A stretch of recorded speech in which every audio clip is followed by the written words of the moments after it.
Welcome back to Get Unstuck and On Target. I'm Mike O'Neill.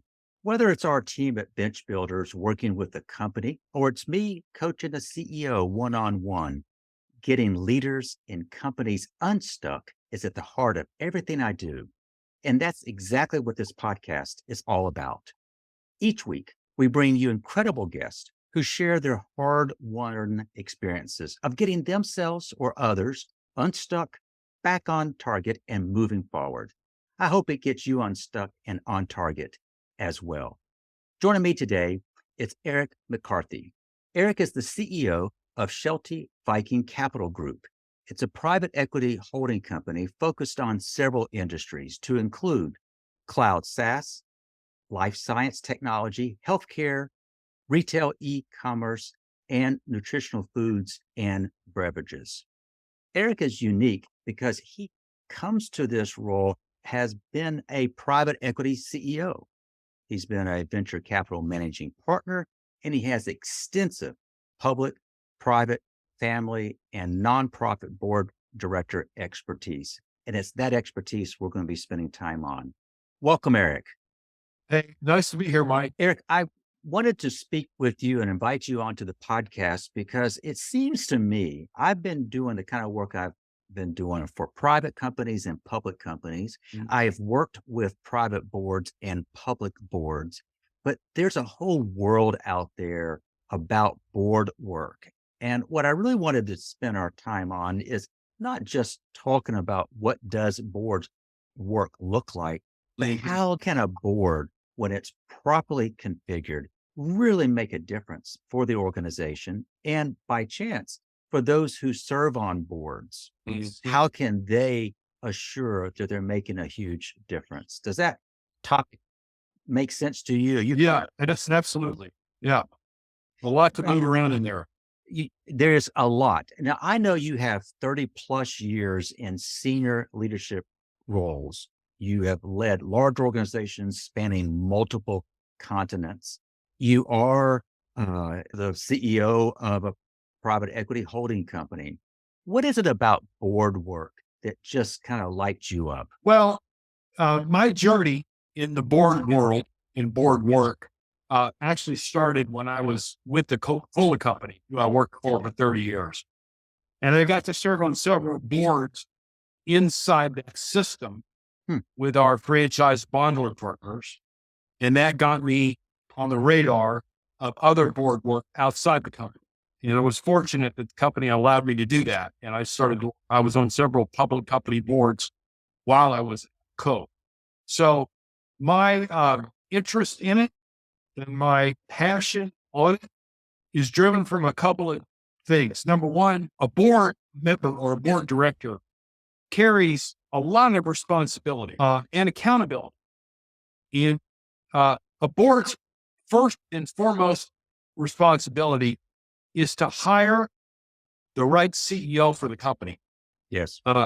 That's what boards primarily are responsible for.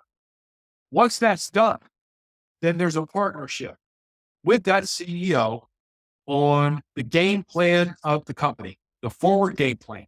How is it going to increase its value over time? How is it differentiated in the market? How is it going to utilize capital? How is it going to transform itself so that it's always relevant to its customer base?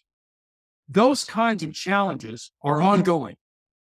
They're stimulating, so you're constantly learning if you're an active and a dedicated board member, because you have to learn about the company's business model, but you also have to learn about the broader marketplace where the company competes and all the forces that are working against and or for what's called value creation, making the firm more valuable. Markets do that every day with a market price. But that only represents 5,000 companies in North America. Most of the business landscape of the North America, and for that matter, for the world, are private companies, family-owned businesses, etc. So the job of the board member in either of those scenarios is to make the company more valuable over time. You said something that kind of caught my attention. Several things I might add, and that is we were talking about publicly held companies, there's a number that's defined, but there is far more private companies. Private companies, for this, let me use my description. They have owners, but these owners may choose to form a board. Why would a owner of a private company even consider having a board? Well, if you look at the broad landscape of privately owned companies, on the one spectrum, you've got very large institutional private equity holding companies, much larger than one that I run, like KKR or TPG, et cetera. And they have vast numbers of companies inside their portfolios. Those more sophisticated holding companies mandate that they have boards on those on their ownership, so they can watch over the stewardship, the capital, the value creation process, etc. Then there's another tier, which are family-owned businesses. A major part of the North American capital system are family-owned businesses. They're very important. They're unique because sometimes they're involved trusts that are multi-generational in nature. And what they'll do is form an independent board to help the family navigate or chart their options as they go forward. They want that outside perspective, especially in situations where there's going to be generational change in leadership. So that's a longer answer to your question. But it triggers yet more. You mentioned that the primary role for a board is to select a CEO and give that CEO the support they need, the guidance that CEO needs, but hold the CEO and leadership team accountable. When you mention family owned businesses, privately held family owned businesses, particularly businesses that are now beginning to have a generational handoff. Yes. I Yes. personally have worked in two such organizations, Is it? and the dynamics are considerably different. Yes. When a company forms a board, a privately held company, let's say it's a closely held family company forming a board, Yes. how would a CEO and a board best foster the right relationship? It seems to me that they're trying to figure out how to use the board. The board is trying to figure out how it does. Have you been part of the establishment of a board, and what Yes. challenges did that present? Yes. Well, it's like any relationship that you're forming. It's getting to know each other. It's getting to know the situation or the challenge in front of the company. It's getting to know strengths and weaknesses among the different board members, as well as the CEO and leadership team.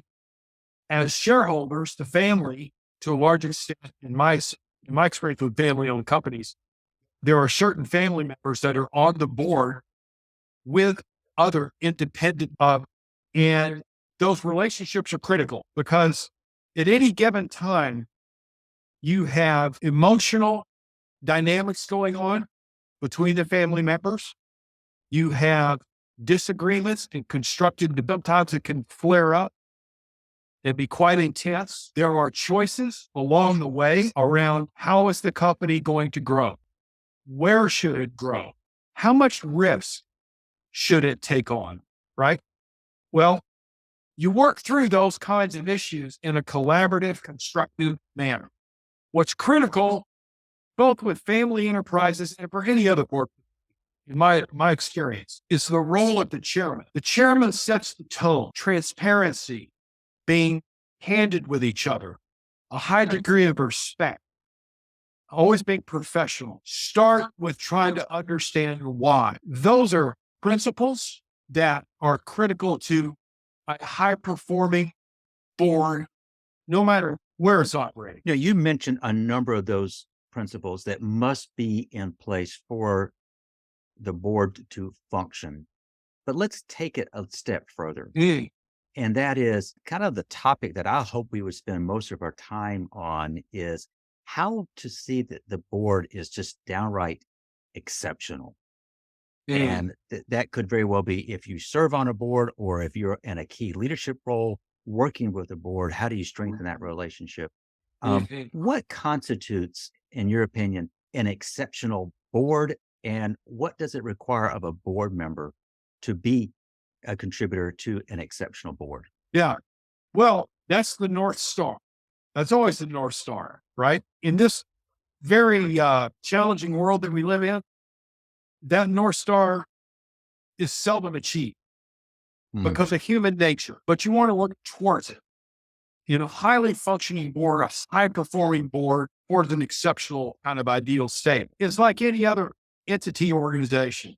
It it succeeds or it failures because of their culture. And those are all different. They each have their own personalities. They each have their own patterns. They each have their own areas of discovery and learning. They have their own areas of intersections and disagreements. And navigating all of that is a team sport where you have to sometimes set your ego aside, which is challenging because of who we are as human beings, but to lay it aside, try to work with your fellow board members to come up with what I call board wisdom. In other words, let best decision surface. Don't try to force it. Let it surface. And great surfacing happens through great conversation. Sometimes it's a fierce exchange. Sometimes it's a more kind exchange. The point is that you're trying to learn and come to a place where a set of optimal decisions can be made. Because that's what boards do. They advise, and in some cases, they help formulate a decision, major material decisions, which they're responsible for. That's what great stewardship requires. Eric, I was tempted to almost quote this as looking behind the curtain of the board.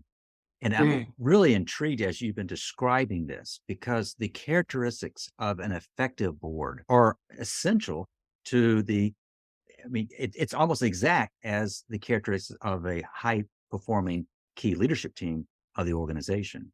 Yes. But so often people don't see behind that curtain. All they hear is the board decided, the board said. They don't even know what goes on behind those closed doors per se. Um, when a board works well, it sounds as if everybody understands they have a role to play. It sounds, at least based on your style and your leadership style, is you're really wanting constructive. You want people's voice to be heard. And if there is Mm. that environment, the best emerges. Board wisdom Yes. results. You Yes. know, prior to us recording this, I wrote down a two-word phrase that really kind of caught my attention, and that is board catalyst. And I think I know what that means when I heard you say it. But how do you define board catalyst? Well, at the end of the day, you're trying to shape and provide energy into things that are going to be value creating and value creating for the business at large, value creating for, let's say, development, the key leadership team so that they're growing and getting better. You want to be a catalyst for your own board's functional capability, as we discussed earlier. I've always liked the word catalyst as a way to think about how you're becoming a force multiplier. And I think that's a rare dynamic in leadership teams and in boards. And it can only happen if you're trying to be a catalyst for it. It doesn't happen through osmosis. Right. And so there's effort and intention about it. And that's the way I've always interpreted the word catalyst. And I've applied that to everything I do with inside my board responsibility. I don't know if people realize that there is actually accreditation and training for those who serve on boards. For those who don't know much about that, how do you explain that?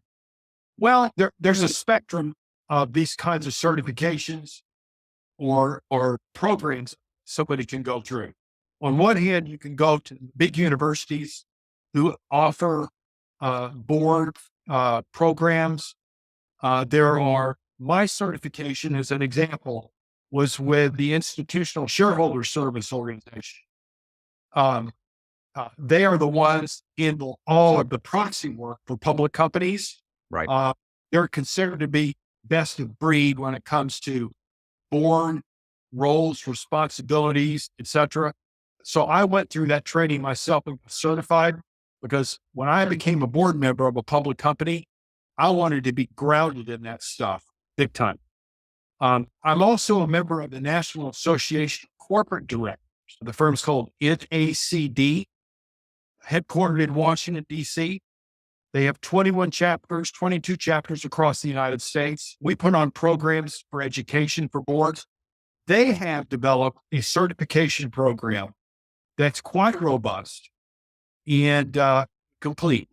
And I know several people that have recently been through it. So you have a range of things out there that are certification like similarity. They deal with all of the board basics, so that at least as a boilerplate platform, what you're responsible for as a board director when you become one. We've talked generically about a board director. We've described that a primary role of the board is in the selection of the CEO.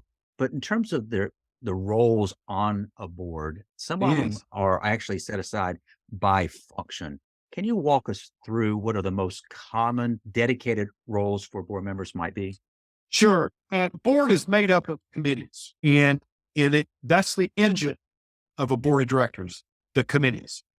You have the compensation committee, Yes. who's responsible for setting up, comparing, and benchmarking the CEO and the executive team's kind of equity, pay, stock, etc. So you have the compensation committee. You've got the nomination and governance committee. That committee is responsible for assessing the composition of the board, the relevancy of the board members, their performance, and they typically are responsible when there's a CEO change to lead that process. I see.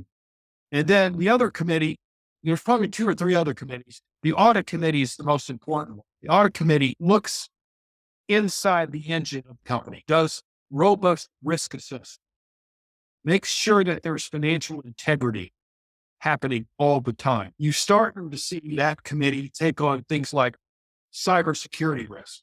Yes. In more advanced companies, bigger companies, you'll start to see a technology committee form. Now with AI and everything going on with AI, it wouldn't surprise me at all that you'll start to see some companies form an AI committee. So there's a bunch of different varieties out there. The bigger companies are going to have more committees. The smaller ones don't need as many, and you basically house things underneath 3 or 4 committees, and that's sufficient. Well, that's that structure, those committees, the fact that the board itself has to function well, particularly if it's going to serve the organization. But there's also a somewhat of a fiduciary responsibility for a board member, because I know there's insurance for board members. Yes. They're held accountable when something doesn't go right. Do you bet. find that has scared some people to even consider serving on a board? Sure it has. Just in the last few months, when we watched what happened with Silicon Valley Bank, as an example, that bank failed and went into Yes. bankruptcy. And there you can read 35 articles on it and get an understanding of what happened. But at the end of the day, management made the wrong decisions. And one of the questions is, where was the board oversight in that situation? You haven't seen a lot written about that. That surprises, because the board is accountable. Board has 2: duty of care and duty of Delaware law. Most of the governance of both public boards and or private boards comes through out of what's called Delaware, and a lot of companies in North America are incorporated in Delaware because of the sophistication of their governance system and your legal system. So you have to be very clear-eyed when you become a board member on those duties, and making sure that anytime a major decision is being made, exercising something called the business judgment rule, which means essentially that for material decisions, you're weighing and evaluating all the options and you're documenting those. So when a company gets directors and officers insurance, that insurance covers them. And there's all kinds of different coverages that are out there, but it's covering them for everything up to gross negligence. One could argue that the Silicon Valley Bank had board gross negligence involved. Hmm. I've heard some people postulate that. I don't know enough about the situation to declare that that's what happened. But those are the kinds of things that are the guardrails on board functionality. Let's talk about those guardrails a little bit more, if you don't mind. Yeah. The business judgment rule, and then you preface that by describing the duty of care and the duty of loyalty. Yes. I'm not familiar with that concept. Can you elaborate on it? Well, duty of care essentially means that you are going to be all over and understand the business and how it works, where its issues are, where its risks are, prepared to make decisions, preserve and keep the value of the company and not put it in harm's way. Okay. All right.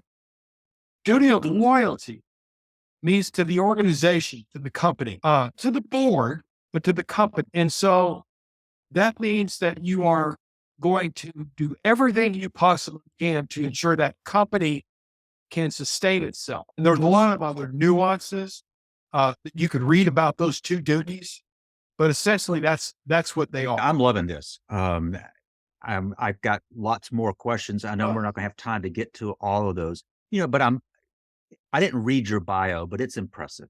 You have been in leadership roles, board roles. You're able to describe things that I suspect the average viewer, the average listener is not overly familiar with. But reflect on your career, particularly maybe from a board perspective. Can Yeah. you share an example? You don't have to mention the organization's name, Yeah. but where either a client or a board got stuck, and what did it take to get unstuck? Yeah.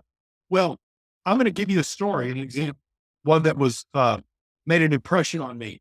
And it's after I retired from the Coca-Cola company. I went on a special project with a very qualified friend of mine.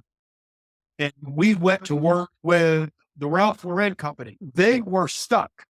Hmm. They were stuck because of the way that their marketing system worked. It wasn't working. They were stuck with having way too many brands. They were stuck in a strategic inflection point about where fashion and the fashion industry was going.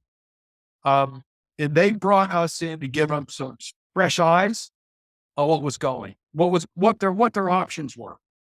And I got to get very close to a man I highly respect, Ralph Lauren. He's an introvert. Really? Yes, but his special God-given skill, design, well, the reputation speaks for itself, right? The man is a genius Yes. when it comes to that. The other thing he's a genius at is culture. He is one of the kindest men I've ever met in my life. And kindness defines their culture, Ralph. And you could see it all over the place. People you met, everybody treated each other with respect. It was valued. I believe was the key ingredient to get them through the plan we put in front of them about how they needed to change because they weren't growing. And they weren't growing because they had too many brands. It was diverting resources. It was spreading talent out, et cetera, et cetera. So we gave them a plan to focus. And it was a great learning experience. And I have high regards for that company and a great respect for Ralph. I got to spend a fair amount of time with him. It was a learning experience I never imagined I would be able to have. You just explained something that really boiled down to two words: kindness, when you're talking about the culture, and when you're talking about the solution, focus. You've got a gift for reducing things to the essence. You know that already. Well, I don't know.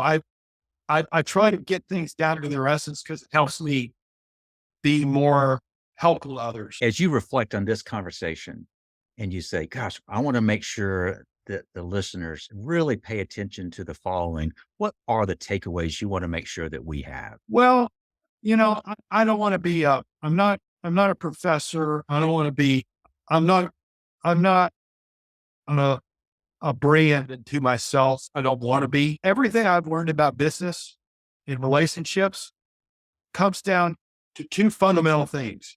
It's so important and it's critical to, to grasp what your current reality is. Hmm. And you have to be brutal about what's working and why, what's not working and why. Getting the time around that then prepares you to go to the next thing, which is, now let's talk about our option. What do we want to become? Why do we want to become that? What's going to be the benefits if we do that? That's visioning work. If you do visioning work without doing current reality work, you're stepping all over yourself. Don't do that. Do the work on current reality, then do your visioning work.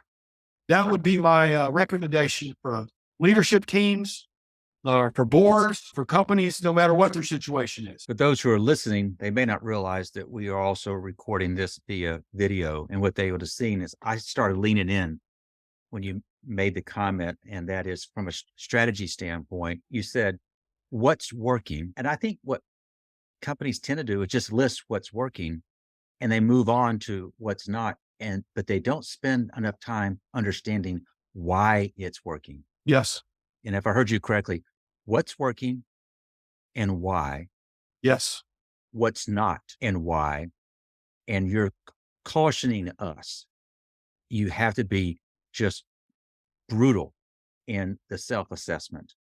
But in doing so, it will pay off in spades if you really want to set the right path forward. Yes. That's what I've learned. Yes. Eric, I've learned a great deal in this conversation. I'm confident those who are listening to this episode have as well. But if they want to learn more, what's the best way for them to connect with you? Well, I'm on LinkedIn. I post periodically on stuff that I'm passionate about or that I'm learning. So LinkedIn is a great place to connect with me. That's how you and I connected. Yes, it I was. saw your background, and it was only after a little bit back and forth that I kind of concluded, I Mhm. think Eric would be a great guest. Mhm. We Mhm. jumped on a call, and you said Yes. yes. I'm appreciative, and you were. Thank you, Mhm. Eric. Yo, you're welcome. My pleasure. As we wrap up, I want to kind of invite, if you're listening to this and you are looking to truly get unstuck and moving forward, I got something special for you. My favorite thing to do, and honestly, what I'm probably best at, is coaching leaders in a way that does exactly that. It gets them unstuck. Now, what I'm not best at is creating multi page sales letters and giving you a 17-point system for how I do it. I have found the most effective way to demonstrate how I coach leaders like you is to actually coach. So I am offering something new. I'm offering complimentary coaching session for leaders like you who are doing incredible work, but perhaps have hit a wall, or who know to, in essence, who know that you've got more to give and just need some help seeing the path to improve perhaps your personal or organizational performance. There's no obligation to future sessions. There's no sales pitch, just a powerful conversation and a new perspective to walk away with. So if you'd like to experience the benefits of such a coaching session, just go to our website, bench-builders.com, and book a time. It's that simple. So I hope you have enjoyed and have learned the way I have from Eric. And I want to thank you for joining us. And I wish you all the well. Thanks, everybody.